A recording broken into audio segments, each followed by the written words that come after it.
So what I'm going to talk about today really touches my heart in a way that almost every time I read this in the Bible, I start crying because it's such a touching and moving story. It's a story about a simple and powerful faith.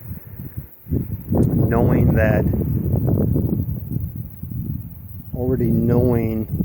if there's something that you do that you know that you're going to be healed. And the story I'm talking about is the woman in the Bible that battled with an issue of blood flow for 12 years. So here is a woman that battled with this issue for 12 years. She bled nonstop. She went to many different doctors, physicians. She spent all the money that she had. She had nothing left, and the doctors only made her worse. Her condition got worse instead of better because the doctors couldn't figure out why she was having this issue. So I want you to think about that for a minute. How many of us have battled with things that have gone on for years? I have battled with epilepsy for years. I'm on medicine that helps to keep them at bay. But over the years, I had many episodes.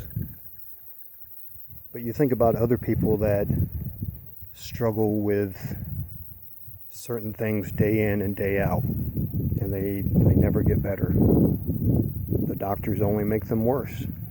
They try to do what is right. They try to make you feel better, overcome the obstacle that you're battling with here on earth. But the other thing is do we ask Jesus what the purpose of what we're going through is? Do we get down on our knees and ask him, Lord, what is the purpose of this thing that I'm battling with? When we go back and look at the Apostle Paul, he had a thorn in his side, and he asked the Lord 3 times to remove it. And God's answer was, my grace is sufficient enough for you. We don't know what that thorn was in Paul's side, but we know that he had to deal with it until his death. And sometimes we may have to deal with what we're dealing with until our death. But here's this woman. She had heard about Jesus. And if you want to read this story, it's in Mark chapter 5. So this woman hears about Jesus, about what he has been doing in the area, the mighty miracles, the healing, bringing people back from the dead, just all these things that she's hearing about. And she said, if only I could touch the hem of his garment, I will be made well. Now I want you to think about that for a minute. She said, if I could only touch the hem of his garment, I will be made well. She already knew that she was going to be healed if she touched the hem of his garment. There was no, well, if I touch the hem of his garment, what if I touch the hem of his garment? Maybe if I touch the hem of his garment. It was, if I touch the hem of his garment, I will be made well. So here is Jesus walking down through the streets. There's so many people around him. A multitude of people. This lady is trying to get through the crowd. It's kind of like at a concert where there's so many people and you can barely move. It's so tight. She gets through. Jesus is walking up the street. She sees her chance. She moves up and she very lightly touches the hem of his garment.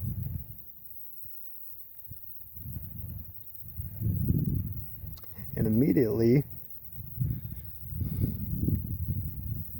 She feels the blood flow stop. She feels the wellness, the healing upon her body immediately. And after she does this, she hides. Jesus stops mid-stride and looks at his disciples and says, "Who touched me?" And his disciples looked at him and said, "Teacher, do you not see all these people around you, and you say, 'Who touched me?'" And Jesus says, "I felt power come out from me."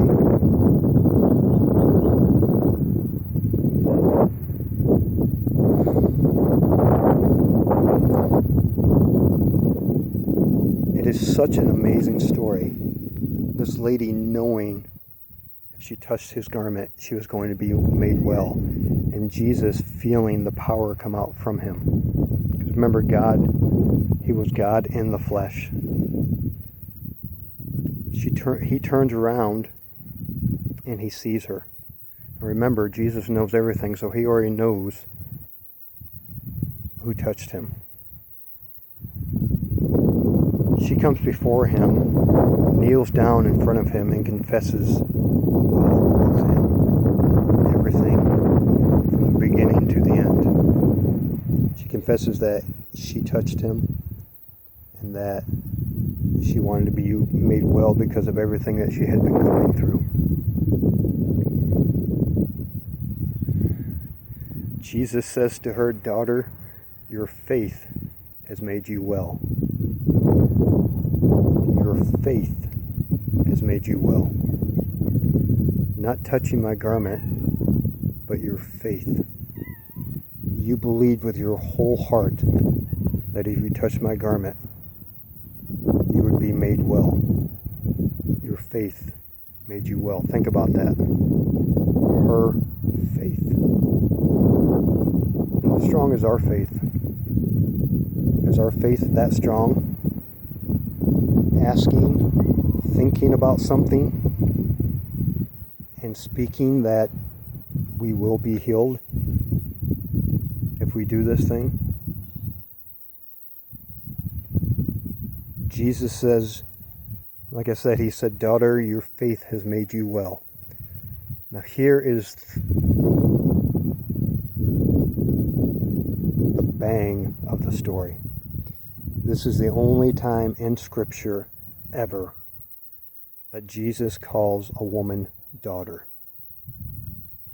And why is it so huge and awesome? He calls her daughter. This is the first act of salvation that we see in Scripture. He is calling her the one that he created. She is now being saved. He's telling her, "Daughter, I'm your God. You are my daughter. And today you have been saved, you have been made well, you have been saved, and you will be with me."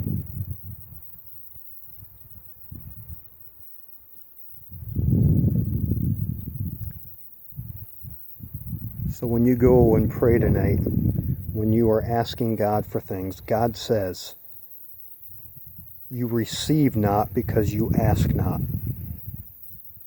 Why are we so afraid to ask God for certain things in our lives? Why are we afraid to come before him? Why do we act like he's this being that is going to strike us down dead if we ask that? God is our creator. He is our friend. You receive not because you ask not. We are here to talk to God about everything and anything. It doesn't matter how small it is, how big it is. He wants to have that relationship with you. So tonight, or tomorrow, or whenever, tell God about everything that you are struggling with. Ask God to remove it from your life. If it's not removed, ask him why and what the purpose of what you're going through is. The pain, the struggle, the disease, whatever it may be. Talk to him just like you would a person sitting next to you, your co-worker that you talk to every day. I talk to God throughout the entire day, all day long, because there's things that pop up in my mind, pop up in my head. I get this closing of my chest because of certain things, and I ask him to take the anxiety away, they take the thoughts away, they take everything away that's not of him. And I will tell you right now, he will take them away. If he doesn't, then ask him what the purpose is. You know, he allows us to go through pain. He allows us to go through suffering to refine us, to get us ready for what is next in our life. You know, a lot of us, we just take for granted our day-to-day lives. We don't see the big picture as God does. We think what our life is now, that's the way it's always going to be.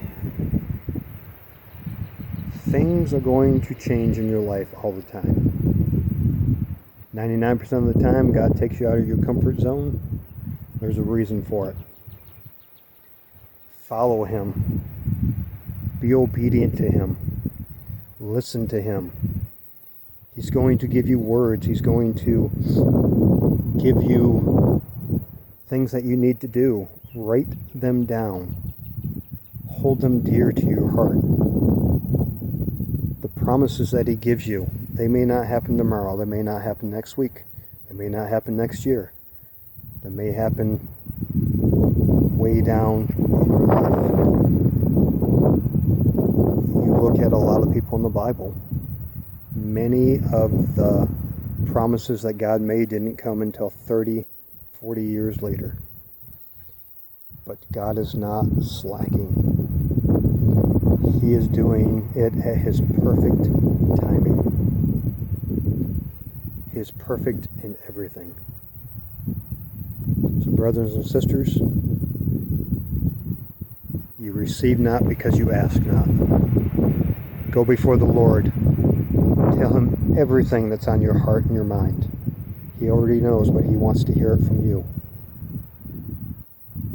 He knows every single tear that you cry. He bottles every single tear. He hears your cries. He hears everything that's going inside your heart and your mind.